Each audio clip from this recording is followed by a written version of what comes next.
Go.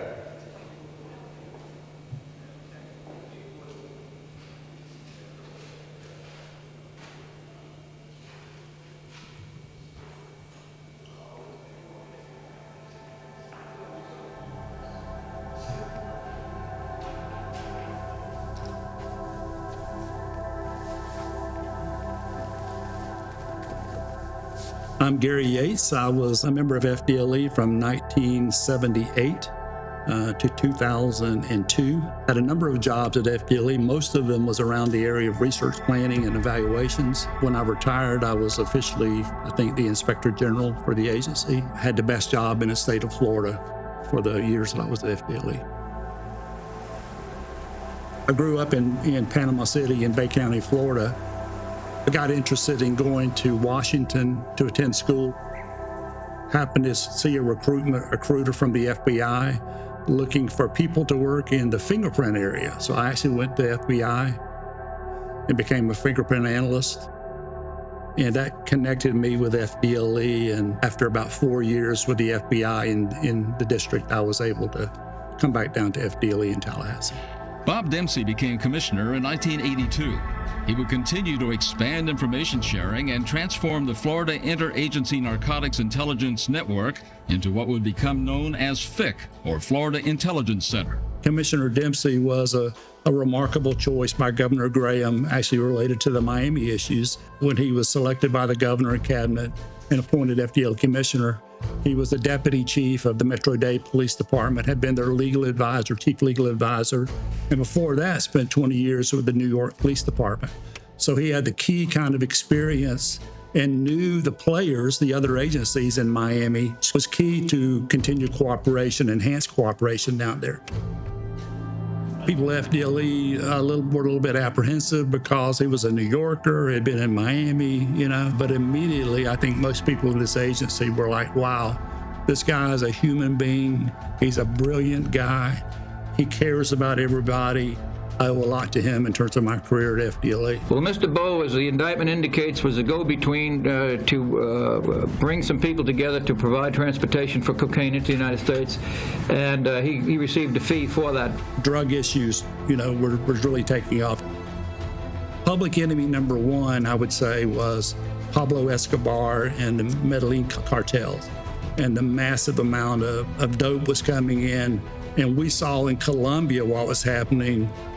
Mass murders, mass assassinations, and we were just hoping and praying that they wouldn't just start coming in and killing people in the malls and shopping centers and sporting events in South Florida just because they could.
Ralph, the shootout occurred at about 2:30 this afternoon when two or more Latin males entered the Crown Liquor Store here on the west end of the Dadeland Mall. They were followed by 2 or 3 other Latin males, and then the shooting began. There was an exchange of fire between the two groups. Right now, 2 people are dead, and there are others injured. Right now, I don't know the exact amount of people. They call them the Cocaine Cowboys. Yesterday, they struck busy Dadeland shopping mall shortly after 2, executing 2 Latin males in the Crown Liquor Store, hitting 2 employees and spraying the parking lot with bullets. And I do remember the Dadeland shooting. It was all over the news. It was everywhere. Everyone was talking about it. Today, curious shoppers peered at the bullet holes and shattered glass of the Crown Liquor Store. A cleanup crew worked to remove blood-spattered liquor cases, broken bottles, and stains from the carpet. And South Floridians wondered where the cocaine cowboys will strike next. Beverly McFarland, Channel 4 News. Some people were absolutely paranoid and afraid. That was one shooting that's highly talked about, but there were others during that time as a result of the drug war. March 17th, the Diaz cousins machine-gunned in their Cadillac outside a Miami disco. May 29th, Jesus Hernandez, a submachine barrage tore him apart in his car on a busy southwest street at noon. And others, so many others that the first 7 months of 1979 have been called the bloodiest in South Florida's history. Some people, for the most part, just went about their daily lives, whether they were in fear or not, or they had no choice, such as myself. I had a family to support. I had no time to dwell on it and think about it. I had to go on about my everyday life. It just made you concerned when you went out, especially I had a young son at the time. A good friend of mine, Alex Alvarez, was the lead homicide detective on those homicide cases involving the cocaine cowboys, where they brought a truck full of machine guns. This SWAT-type van belonged to the submachine executioners. Investigators say it was probably used to ride shotgun or machine gun on big-money cocaine transactions. The killers abandoned it when they made their escape. They say there may be as many as 2 other specialized drug wagons, similar to the one used in the Dadeland killings, now on the road somewhere in South Florida.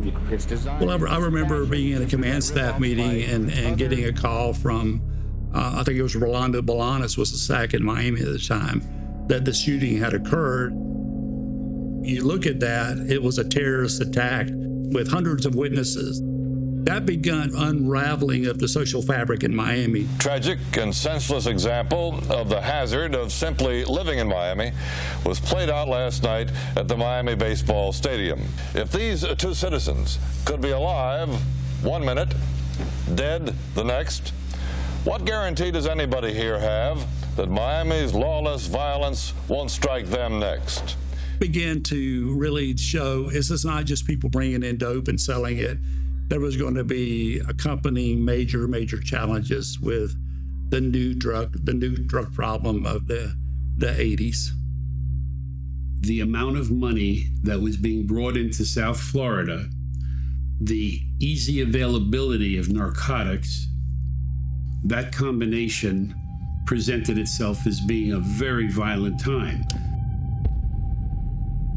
People were getting killed in clubs in South Miami, payback killings and things like that.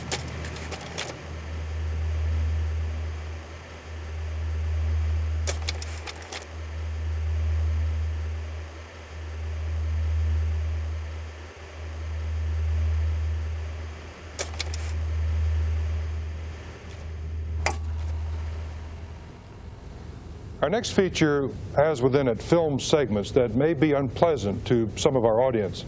Some people may not care to watch. You do not defend your territory, you yourself become the victims. Do you want to be eat or be eaten? Around Dade County, the bodies are piling up almost faster than they can be counted. Yesterday, 2 men were killed in Medley. In a bloody 24-hour stretch, both Dade County and the city of Miami set new homicide records. Dade County Police and Fire, do you have an emergency? Yes, there's a gunfight going out. Are they shooting a gun or are they threatening? They're shooting guns and machine guns. They have guns and machine guns? Yes. And a car knocked down a tree. They're still shooting. They are firing shots? Yes. Okay, right there. Oh, I hear it now. What people don't realize is if you get into the drug dealing business, the retirement system's not very good.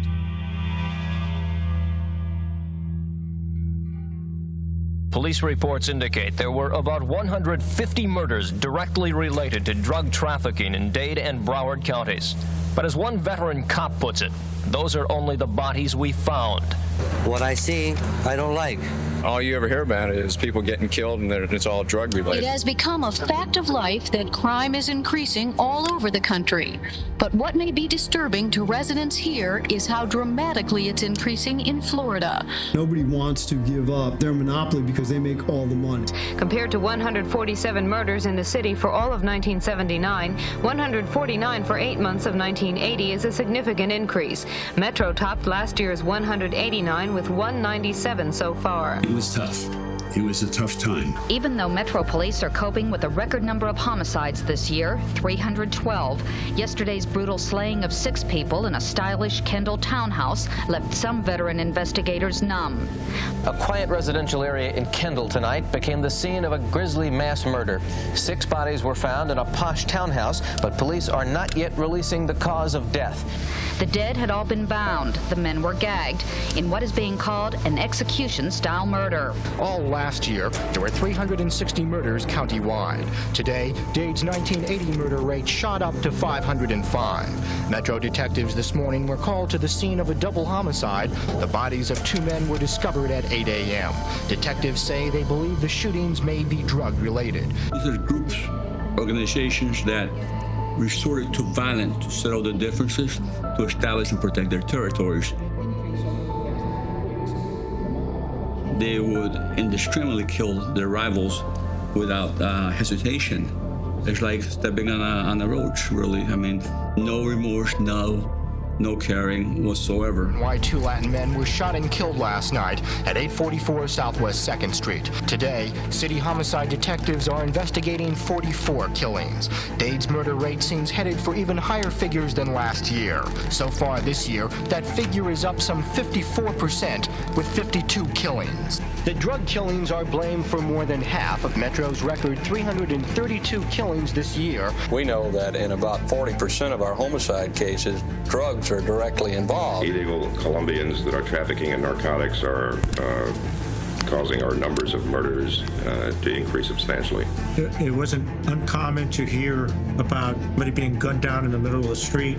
You know, there was no regard for Dade County's 1981 homicide rate has reached 531 compared to 470 at this time last year.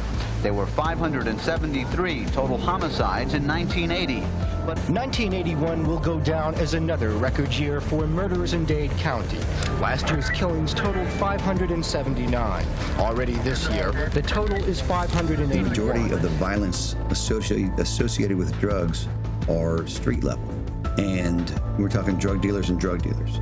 And it happens more times than you ever see on TV. Well, in 1976, we investigated 104 murders. In 1980, we investigated 303.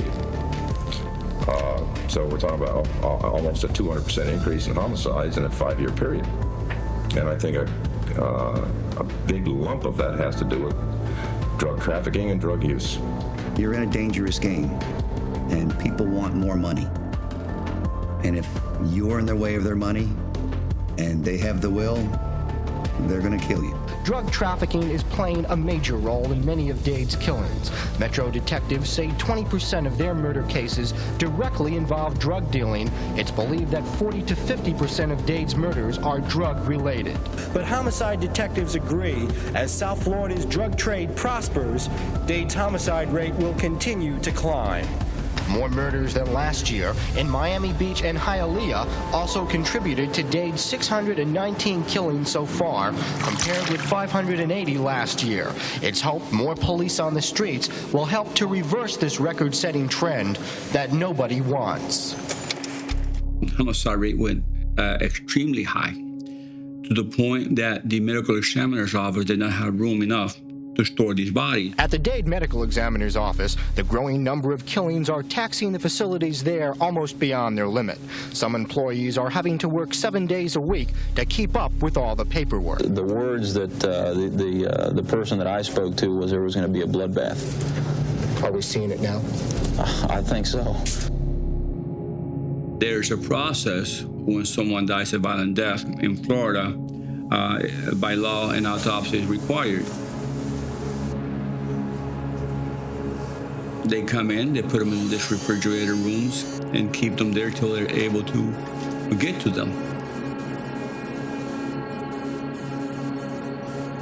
Well, there wasn't any more room. So they had to resort to bringing in refrigerated trailers. There have been so many murders throughout greater Miami lately that a special refrigerated truck is now being used by the Dade Medical Examiner's Office to store all the bodies. The regular morgue is packed with murder victims. Common to the ones that I use for transporting meat. And this is where all the extra bodies were being stored, right next to the medical examiner's office. Well, it's pretty bad. In fact, it's probably the worst I've ever seen. It isn't the matter of, say, a mass murder with several people killed at once in a family. It's isolated, separate murders taking place one after another. The majority of them appear to be part of the same latent criminal element that infests this community. Most of it, I think, is drugs. You know, when it comes to drugs, violence follows drugs. Violence follows money that follows drugs. And this violence includes homicide. I've had a confidential source who wanted to get out of going to prison, to federal prison, say, I know where all these bodies are buried. My friend knows where all these bodies are buried from the cocaine cowboy days in Homestead. And every detective in Miami knows that. One day we went to lunch with the ASAC at the time, and it was a few of us, and he takes a napkin and he writes down 3 names on the napkin, and he gives it to me, and he says, these 3 people were involved in narcotics smuggling. They disappeared. We can't find the bodies, we can't find them or nothing. See what you can do. He said they were living in Broward County. I said, okay. They took the bodies, they killed the 3 guys, and they buried them in the Everglades. Nobody knew. We went and searched for a whole year, different places in the Everglades and all of that. We couldn't come up with anything. So we found this informant, and he says, I can take you to where the bodies are. So me and my wife rose, and then we had Richie Nilsson flying the airplane, because I figured we're never going to find our way out of the Everglades at nighttime, and 1 flashlight. So we went with the informant, and the guys, we walked like 4 miles into the Everglades from the road. He's looking around all over the place, and everything looks the same at nighttime in the Everglades. And he sees this tree. I said, this is the tree. They're buried right here. And I'm going, this guy is full of crap, okay? There's no way in hell. So the Rich is flying on top. I says, We're going to have a location here. Stick around because we're going to be getting out here in the next 5 minutes. I'm digging through it until I found the first set of bones. And I looked at it and I saw the bones on the hole, and my body just turned cold.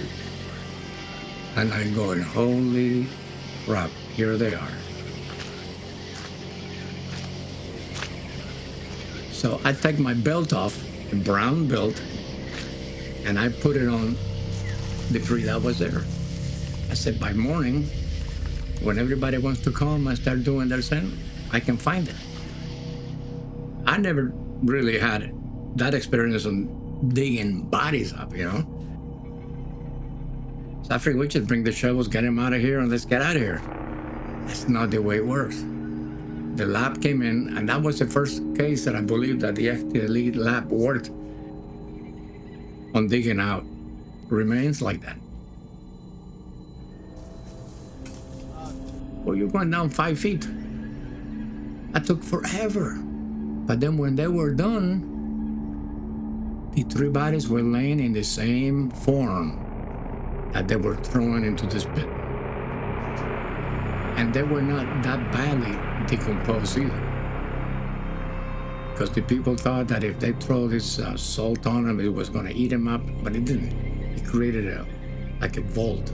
It protected the 3 bodies. So the 3 bodies were laid there in pretty good condition. Then they take them out, Now they're going to do an autopsy. We arrested 9 people for 3 counts of first-degree murder, and we took almost everything that they owned.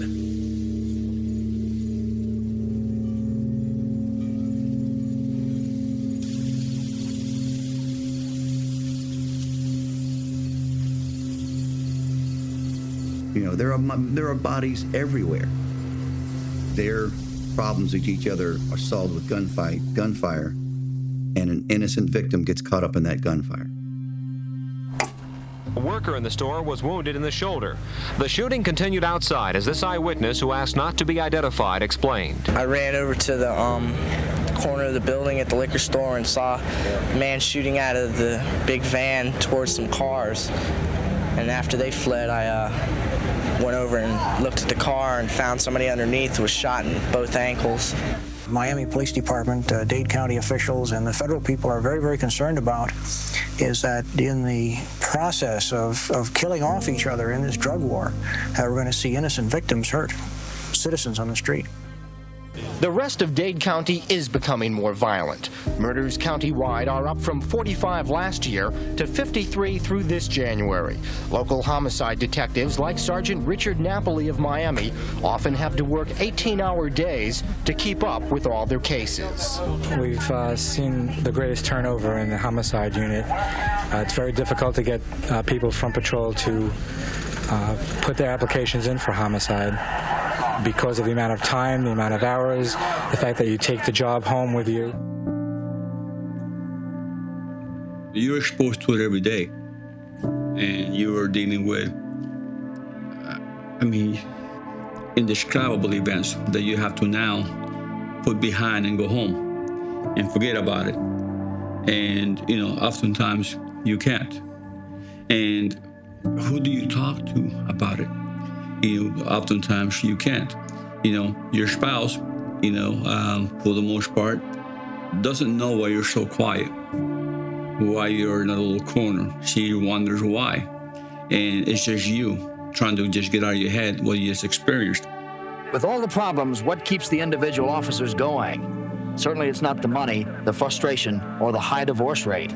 It's just a sense of responsibility, maybe a hatred. You get to hate the dope dealers. And when you do finally make a case, you make a seizure, everybody feels good about it. For example, cops, for the most part, at least in South Florida, become callous to dealing with violence. I made it a point, from dealing with so many homicides I have seen throughout my career, the worst of the worst. The fact that a young child witnessed his mother being the victim of this gruesome crime kind of hit home. Because of that, Detective Gonzalez that stays with you. But it still affects you. I tell you, today, this moment, I don't like seeing dead bodies. Police specializing in narcotics, there are similar frustrations. Their biggest complaint is the lack of manpower. The dope dealers love it. Oh, the drug dealers are winning. You can't. It's not a war. They need 10 times the agents they have now to have a war.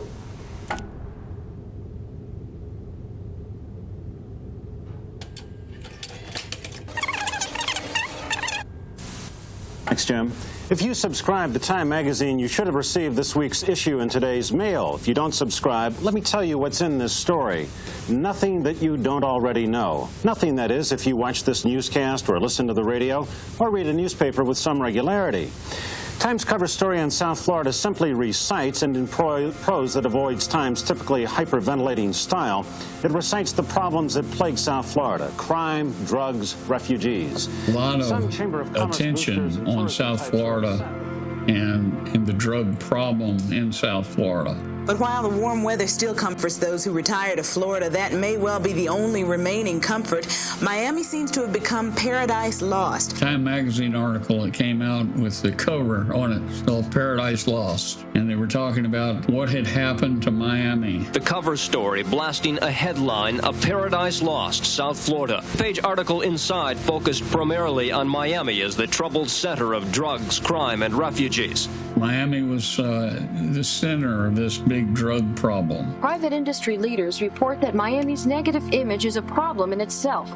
Corporations, government agencies, and hospitals are having trouble recruiting skilled employees to move to South Florida. And the image that's been created throughout the country, because we're the front line right now of the illegal drug traffic. I had never seen cocaine until I worked for FDLE in Miami. You could literally drive into areas where they would be selling on the street, and while you were at the light, people would come up to you and want to know if you wanted to buy cocaine or marijuana in your police car. I mean, we're just flat out losing. They're getting better at it. Dade County's losing, Miami's losing. Right now, no question, hands down, they're definitely winning the war. We've been screaming that we've been having a problem now for, I don't know, for at least, I know this agency alone, for at least 2 years. I guess optimistically, never thought that it'd become a part of the fabric of life. I can't tell. I have to get it to the lab. So this is why police in South Florida are worried. They are seeing more and more Colombian traffickers bring their incredible brand of violence here. We have had kidnappings and machine gun murders in broad daylight, and police worry the violence will spread if steps are not taken to stop it. You've got all these people in Hollywood snorting coke all the time. You've got people, these babes going to South Beach associating with these smugglers. You're dealing with bad guys. They have no budgets, they have no laws, they have no rules. So, you know, right off the bat, they're ahead of the game. Well, out of our drug-related cases, I would say maybe 10% get solved.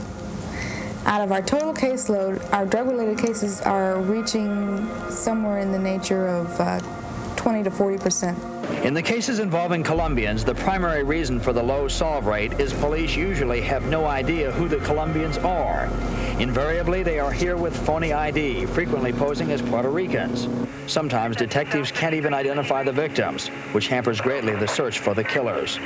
In fact, in this particular community, and this is true of all communities in the United States, there's very little real effort by people in government to identify the sources of homicide. I'm not talking about these broad, generic things like the FBI figures. All they tell you is that something happened. I'm talking about who are the victims? Where do they come from? Who are the assailants? Where do they come from? Castro, the master of trickery, is this time getting even with his own people who came here as exiles in past years, as well as with the United States. Miami's Cubans, as well as the FBI and immigration people, are beginning to smell a rat. They suspect a large number of criminals and emotionally troubled people are now being sent by Castro on those boats from Mariel, Cuba, along with the relatives of longtime Miami Cuban exiles.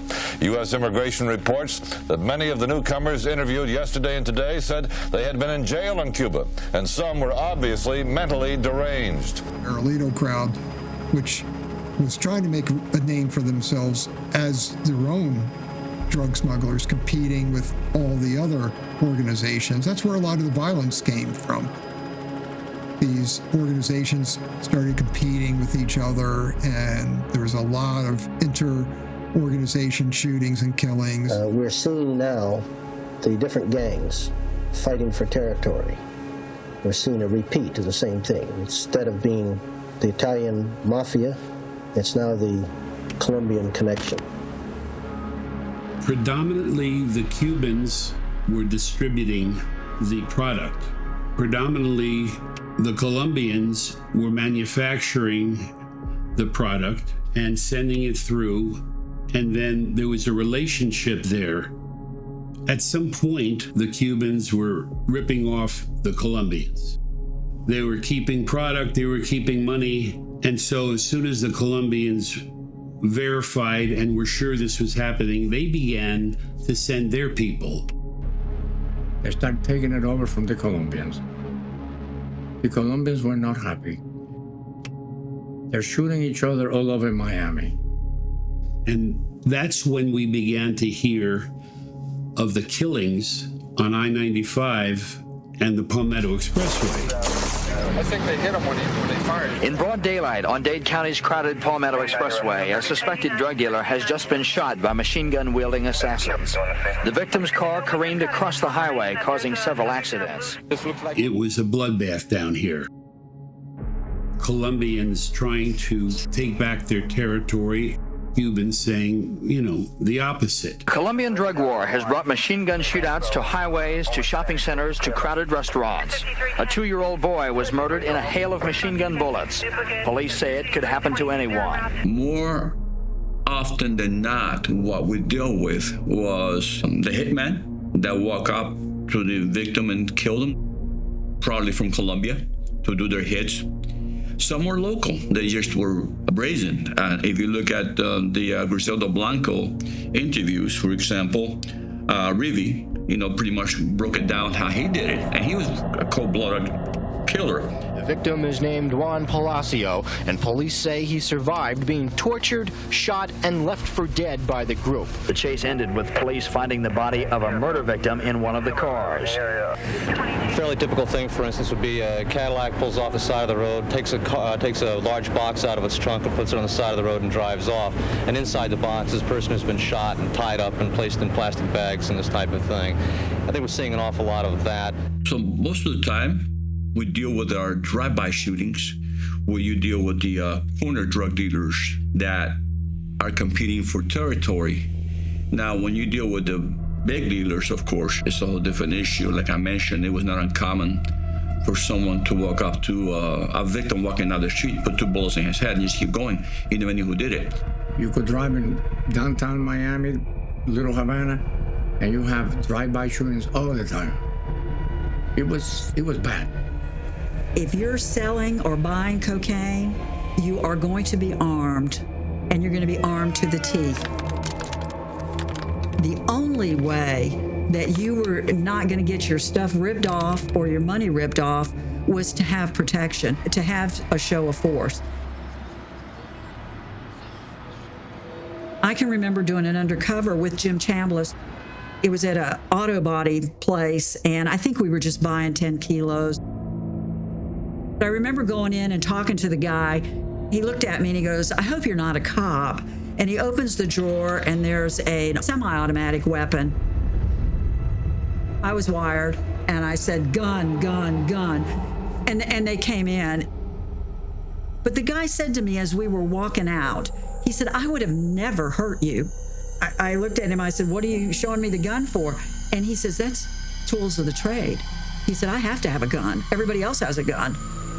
You had to have the tools. You had to have the big car, the gold jewelry, the fancy clothes that went along with the drug trade, and the weapons.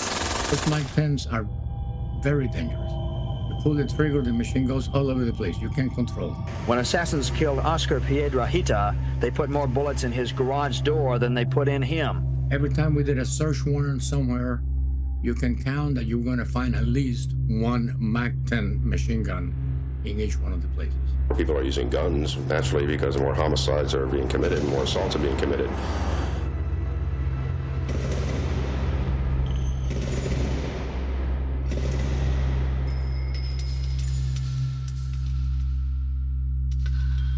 Back then, the dopers were putting booby traps.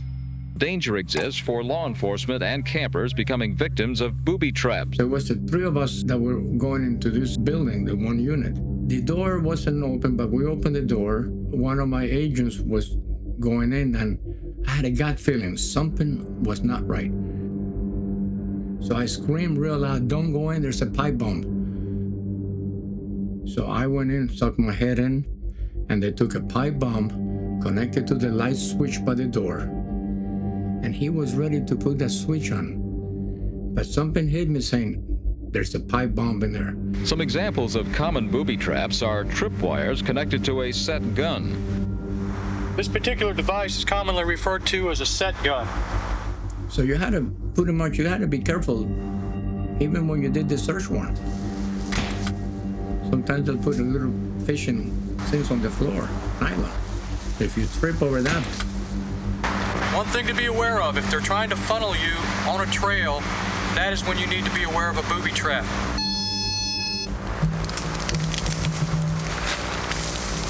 This particular pit, camouflage with chicken wire. When you deal with a lot of money, drugs, and cartels, violence comes with it. It's all about intimidation. There's too much money, there's too much of this, too much of that. And each person's trying to one-up on each other. And each person's trying to be a little bit more machismo on it because they have to do intimidation because they may not have the finance and funding, especially if they lose the load. If they lose the product, the big cartel will come after them. So they have to do a little bit more forceful with those on the street to get their money, to ensure they pay their money off because they're the ones in jeopardy. Almost every day, we encounter witnesses in the civilian community who are not necessarily involved in narcotics trafficking organizations, but see some significant event. And these people are absolutely terrified, with good reason, because the major narcotics trafficking organizations have people who are sent out to make sure that witnesses don't come to testify. And that's why these people are afraid. They know it. Bernardo Gonzalez is dead. His younger brother, Humberto, is not expected to survive the gunshot wound to his head. Bernie Gonzalez had cut short a prison sentence after agreeing to testify against Augusto Willie Falcone and his alleged drug-dealing partner, Sal Magluta. Witnesses say it sounded like a war. Car windshields were shot out as far as 1 block away. Hialeah police say 55-year-old Pedro Pena was shot and killed by at least 2 men who riddled Pena's car with automatic gunfire. The house was pocked by bullet holes. Rodriguez was a passenger in the dead man's car. Workmen in the area witnessed the murder. They asked that their faces not be photographed. Somebody from inside was in a car, and another car came by and started shooting at him. Just, you know, pop, pop, pop, pop, pop. What's unusual is the fact that we had a similar type of a slaying about a week and a half ago, and now we've had a second one. And it just seems to be picking up as far as all over the county. People felt threatened, and they couldn't speak up. And that's what a lot of these people in power want to do. The Colombian criminal has in Colombia some family members, real family members, that are close to him, and they're hostage to his good behavior.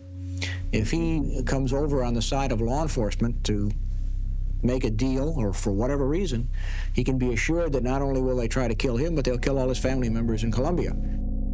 So you see this rising escalation of violence. And then you start losing that respect for public safety or the police officer that used to be in the community a lot, and it still was and still is, but you start they're heavily losing. armed with automatic weapons and machine guns, and they will hesitate at nothing to fire on police or federal agents or even people who they suspect are going to try to rip them off.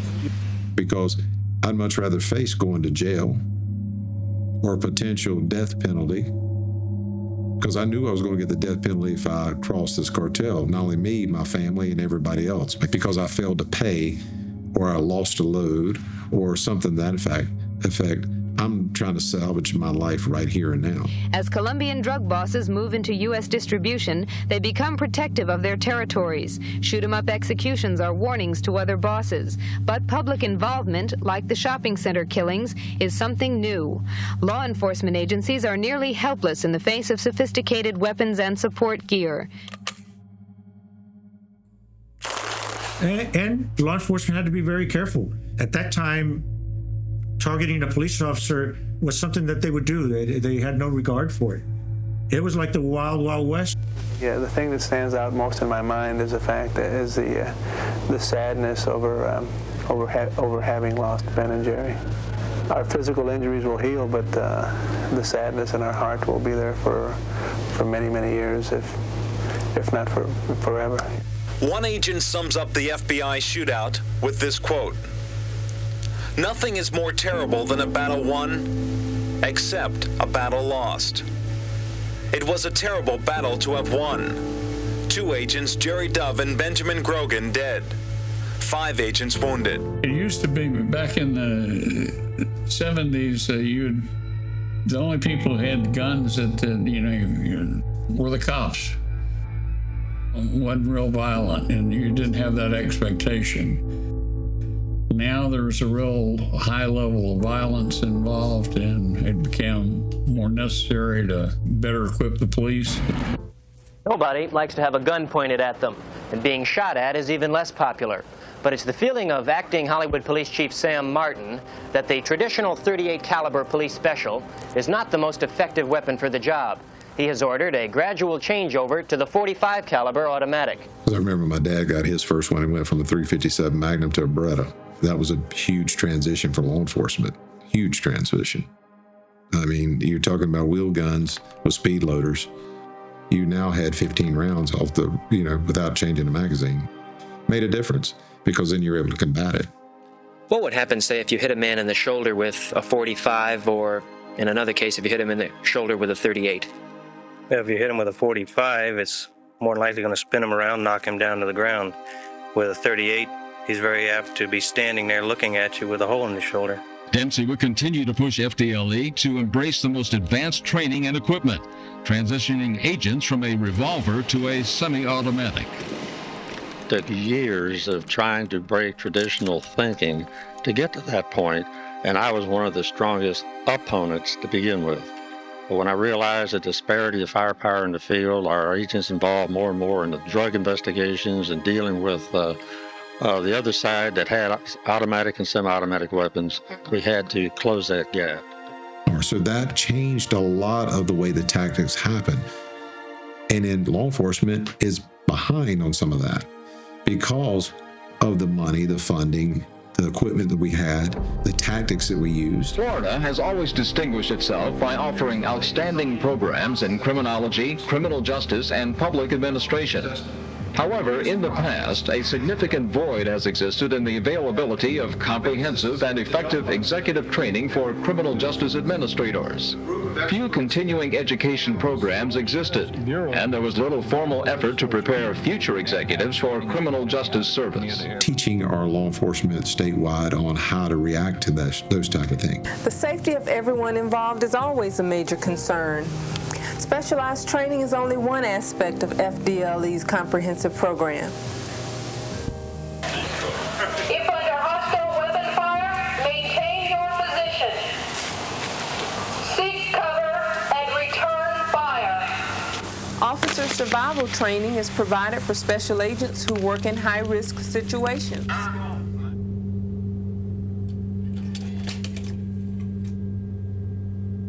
Don't anticipate any kind of violence, like I said before, but if there is any gunfire, just secure your location. Don't come to the gunfire. You got it covered? Señor, mano arriba! Mano arriba! Policia! At a half-dozen locations, agents executed search warrants. They soon found out that suspected bookies could be dangerous. Take it. Take it. Agent Bill Shrewsbury, swinging a sledgehammer, almost lost his life. A new Center 7 camera crew was there. Suspected bookie Clemente Lopez fired a .38 caliber handgun through the door, nearly hitting Shrewsbury. Anytime anybody shoots at a police officer, you have a violent person. It frightened me more after seeing the videotape than it did actually during the incident. I feel like probably the training and so forth had helped quite a bit, probably saved my life.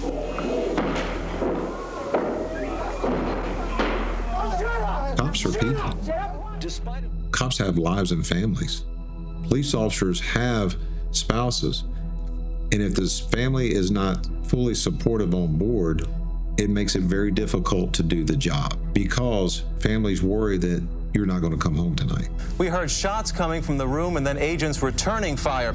We immediately took cover. One suspect came flying out of a window right in front of us and was immediately apprehended by officers. Agents went inside the motel room and found 2 ATF agents shot in the face. 2 suspects were also wounded.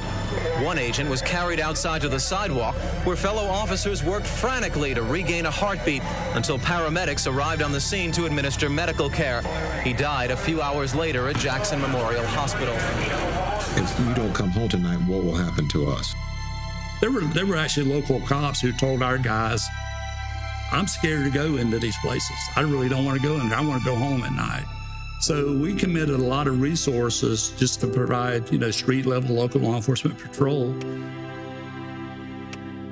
Our entry team working with some of our narcotics guys, and we had been doing a buy-bust, or were planning to do a buy-bust operation in the city of Opelika. High crime rate area. They were doing a lot of snatch and grabs and robberies. We were out there working the streets, myself, Chambliss, and Bill Lee, a couple other people, and I went home. We were in my unmarked car. We passed a car that had 3 guys in the car, and we looked at them, and they looked at us, and we felt that they were looking at us and saying, those guys are cops. And we were looking at them, and we were thinking to each other, those guys are bad guys. So we swung around behind them, and lo and behold, they had a tag on the car that did not come back to their car. And so that gave us a reason to stop and talk to them. And they met the description of a group of guys that had been committing robberies. As they pulled off their blue lights and stuff, and so they start pulling over to the side of the road, they're going to stop. And I saw the back door open up, and I told Bill, I said, Bill, he's going to run. They ran, and you chased them, and sometimes you caught them, and sometimes you didn't. But that was part of the game. Well, they wanted to play the game different. When I got home, I turned on the TV. 2 19-year-old suspects, Dwayne Roberts and Jerome Colquitt, are each charged with 4 counts of attempted first-degree murder. I go, you gotta be kidding me. I just left these guys 15 minutes ago, and they shot my partner, Bill Lee. FDLE agents didn't know that 2 of them would be packing and ready to use 2 9mm KG-9 semi-automatics similar to this one. As I was putting the car in park, all of a sudden, there were little pops on my windshield. A bullet hit my windshield. I thought to myself, he's not playing the game right. He's shooting at us. Bill got hung up on his seatbelt, and he stepped out. Well, when he stepped out, he turned to the side as he comes out the car, and one of the bullets caught him in the chest, but just grazed him. And he ran to the back of the car, and he returned fire through my back windshield. And I've gotten out, and I'm returning fire. The bad guy skipped one of his rounds underneath the car and hit Bill in the leg. He yells, I'm hit. He took off running, and so I took off chasing him on foot. And as we were running, he's shooting at me, and I'm exchanging gunfire with him. He's getting a little bit further away from me. Second nature. I mean, something just told me, I don't, to this day, I credit God with it, but stop, turn around. So I turned around, and the second gunman had left the car and was coming up behind me. I was able to take him into custody.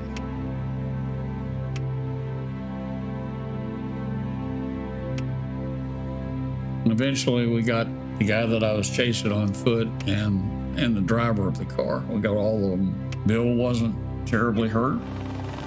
He made the trip to the hospital. He recovered. He ended up being fine. Agent Bill Lee is doing fine today, but knows how rough Opa-locka can be. The crack cocaine and the surrounding crimes, or crimes that they use to finance that type of activity, seem to be getting more and more violent. And to prevent more drug dealing and violence, police say there will be other raids taking place in the coming weeks. Jose Grignon, News 4, Opa-locka. The kids in the neighborhood thought it was pretty cool. That was a big deal. That was a really big deal for FDLE.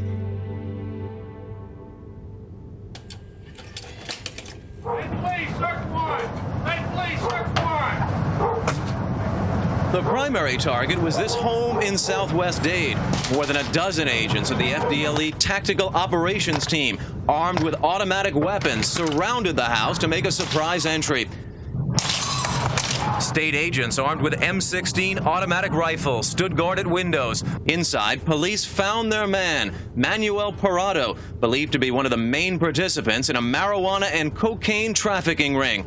A man who was armed and dangerous. Police say Manuel Parado is one of the ringleaders of a major drug trafficking organization.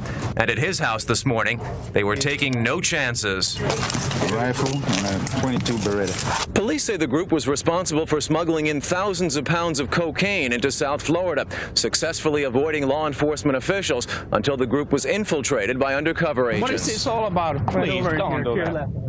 Oh, my. One of our targets that was fronting a great deal of money for these kept losing the money and getting nothing in return. Nothing except a trip to jail. Did you show him the FDLE these are all SWAT team pictures? This is the original group. It's me and Steve Emerson on the top. And Mario Roveroso, Umberto Rapato, Manitou, Jeff Hutchin, Bill Lang, and Joe Brinson. We had really pleaded for an entry team, and finally, at some point, FDLE said, we'll budget for an entry team. We were the first entry team.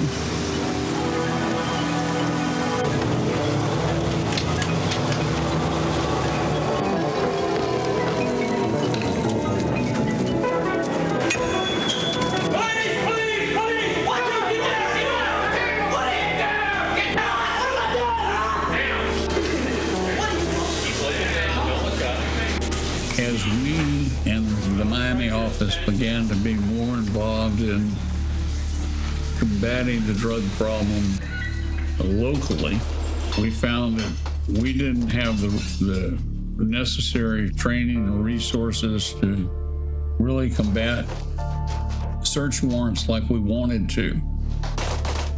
Many of our search warrants, we would need a SWAT team. And so we depended on the city of Miami and Miami-Dade PD SWAT to assist us in that. And they were very gracious in providing manpower to help us out. But there was so much going on that on a Friday or Saturday night, we'd call and request a warrant, a SWAT team to help us on a warrant. And they would have so many search warrants lined up for their own agency that they couldn't help us out. And so we ended up creating our own entry team, and that was a first for FDLE. We're ready. At a remote location in the Keys, Florida's newest anti-terrorist squad prepares for the worst.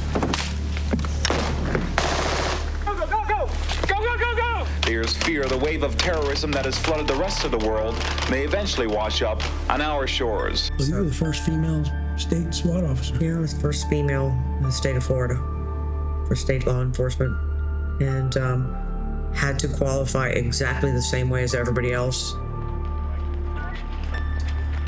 Worked my way up to secondary penetrator. We did a lot of great warrants and had a lot of good fun. So we did a lot of operations. And so we had calculated in the course of about the 2 years when we were an active running squad where no one else had teams, we did about 130 operations. There was one place in Leisure City, we hit that house 3 times. I can remember a number of the places that we served search warrants on, and we would find 50, 100, 200 kilos of cocaine. I remember one time going into a house after the SWAT team hit it, and the cocaine was in the corner in the living room, and 2 toddlers were playing on it. And it was at that moment I said to myself, we really need to do a better job, because when people are letting their children play on cocaine, there's too much cocaine in our environment. FDLE, we had maybe 20, 25 agents, and we were in Key West and Fort Myers and Broward and Palm Beach. So we were behind. Like the people they're training to combat, FDLE's anti-terrorist squad will use fear and surprise in their arsenal of weapons. With their ability to drop in on a crisis situation, they want to be able to terrorize the terrorists. Stopping terrorism requires more than just a SWAT team capable of special tactics. It also requires intelligence gathering, knowing what terrorists will do before they do it. As a state agency, FDLE needs to provide resources from one end of the state to the other. And sometimes it's hard to figure out exactly how to balance that and where you're going to put your manpower. At that particular time, South Florida needed a greater influx of manpower with both local law enforcement and state resources. But we're totally outnumbered in terms of what is required to do the job. You know, Miami wasn't the only region at FDLE during this time, but it was the center of the universe in terms of the problem that was affecting Miami and the entire state and FDLE. Commissioner Dempsey led from the front, but he told all of us to create a full court press from headquarters. Our job was to make sure they had all the resources that they needed. Obviously, we could not do everything, but we moved people from different regions that had different skill sets to really be effective. I think the drug smuggling problem here is the largest anywhere in the world. That you've got agencies that do not talk to each other, or you have one agency is charged with this responsibility, and they're over there in their own little world. It is clear that drug smugglers, by and large, are getting away with it. Our mission was to be a glue. We had the jurisdictional authority. We had the relationship. So our goal there really was to bring together a cohesive group of law enforcement agencies to work together to truly make a difference down there. Unfortunately, we could have put 150 more agents in Miami, and it wouldn't have been enough.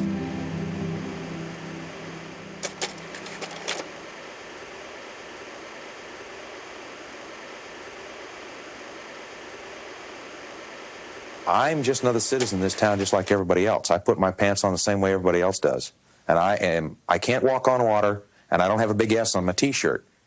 And unless the people out there that want this to stop are willing to take the steps to stop it, that is, stop buying cocaine, stop accepting cocaine money into your banks, into your real estate agencies, and into your car agencies, then I suggest that they put burglar alarms on the front door, buy Rottweilers for their backyard, send their children to private schools, and buy a flak vest, because it ain't going to get better. It's only going to get worse. Police say the bottom line is this: their efforts to solve the drug violence problem will fail unless there is help from the average citizen.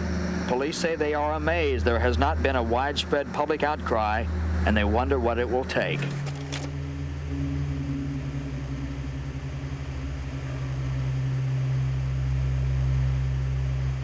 For I will work, I will save, I will sacrifice, I will endure, I will fight cheerfully and do my utmost as if the issue of the whole struggle depended on me alone. The crisis we're facing today does not require of us the kind of sacrifice that Martin Treptow and so many thousands of others were called upon to make. It does require, however, our best effort and our willingness to believe in ourselves and to believe in our capacity to perform great deeds, to believe that together, with God's help, we can and will resolve the problems which now confront us. And after all, why shouldn't we believe that? We are Americans. I mean, there was a tremendous amount of resources thanks to Ronald Reagan and George Bush, who allocated a lot of resources to help down there. So it really was about us understanding the problems and the major needs, and then working with not just FDLE, but with the leadership of all the partners on, okay, let's decide where we want to focus. You know, who is our top 10 list of folks that we need to go take out. We started the war on drugs, so to speak, started in the Reagan administration, and then it became a little more difficult because now there was more focus. There were mandatory sentences, and there were more tools given to the law enforcement. I'll return to the subject of illegal drug trade in a moment, but let me say now that what was happening in South Florida is an example of the increasing sophistication and power of organized criminal enterprises and the grave danger that they pose to our nation. We adjusted Miami's investigative strategy to get away from just assisting local agencies with just sort of simple crimes. It was more of a leadership role that we were taking. Florida Department of Law Enforcement figures comparing communities based on the number of crimes per 100,000 population show Dade County leading the state. FDLE Commissioner Robert Dempsey is pleased with the statewide drop of 6.9%, but is fearful of complacency. It's unacceptable that someone in Florida is murdered every 7.3 hours, someone is raped every 1.7 hours, and someone is robbed every 18.7 minutes. In addition, a burglary, a break and entry, occurs in a residence or business every 2.7 minutes. To me, that's a completely unsatisfactory situation, notwithstanding the drop in the overall number of crimes. Dempsey says the improved figures are due to increased manpower, more money, and programs such as Crime Watch, which result in more citizen involvement. Florida had to do what Florida always does, is lead. We tried to maximize all of the community's law enforcement resources by working together. Although still controversial, more and more homeowners are buying guns to protect themselves, their families, and their property. Police say drug-related homicides are the hardest to solve because witnesses fear retaliation from drug dealers. But that may change thanks to a new Crime Stoppers program. Since Crime Stoppers began, it has received 939 anonymous tips. Police say 116 have provided good, solid leads, and 22 arrests have been made thanks to Crime Stoppers. Thousands of South Floridians are expected to spend the night out tonight as a show of force against crime. It's all part of the 3rd annual National Night Out campaign. As a symbolic way of saying they've had enough of crime in their neighborhoods, and essentially it'll be a chance for them to say that they're taking their neighborhoods over from the criminals. South Florida's Colombians are organizing to fight the image. They're planning events to educate Americans that they too are against drugs. But this community is beginning to deal with its police morale crisis. Both Metro and Miami police departments are making a major push to fill the vacancies left in the wake of record resignation rates, a move that should ease the burden of overworked officers as well as bolster crime-fighting efforts. All Metro applicants must now pass psychological screening tests geared to weed out excessively aggressive policemen. And both departments have implemented sophisticated stress control programs to help officers and their families cope with their daily frustrations.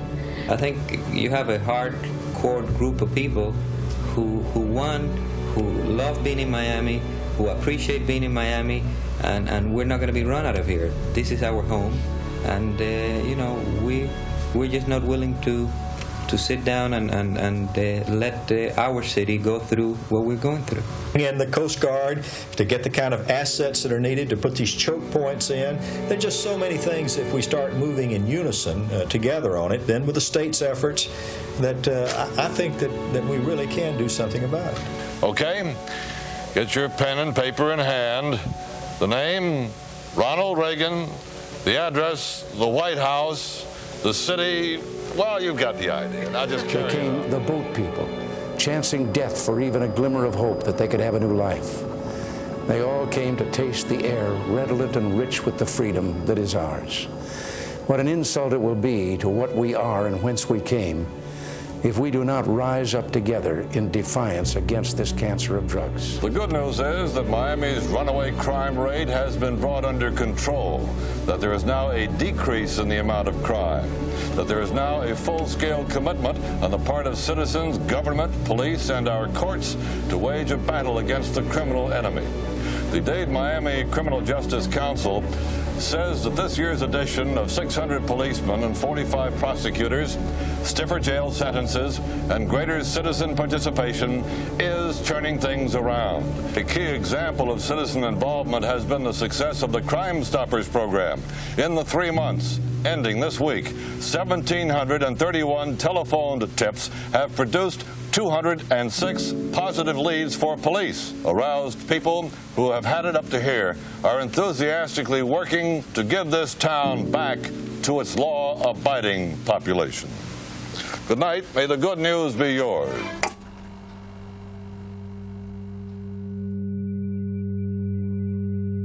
Like I mentioned earlier, I have been applying to become a police officer in the early 80s. The city of Miami went into a hiring process where they hired numerous officers, gave me the opportunity to join. There are certain standards you have to meet. They were not lowered. So early March, I went to the academy, and that's when I met Rudy Arias. So I got to work midnights, and worked side by side with the officers that later on became the infamous Miami River Cops.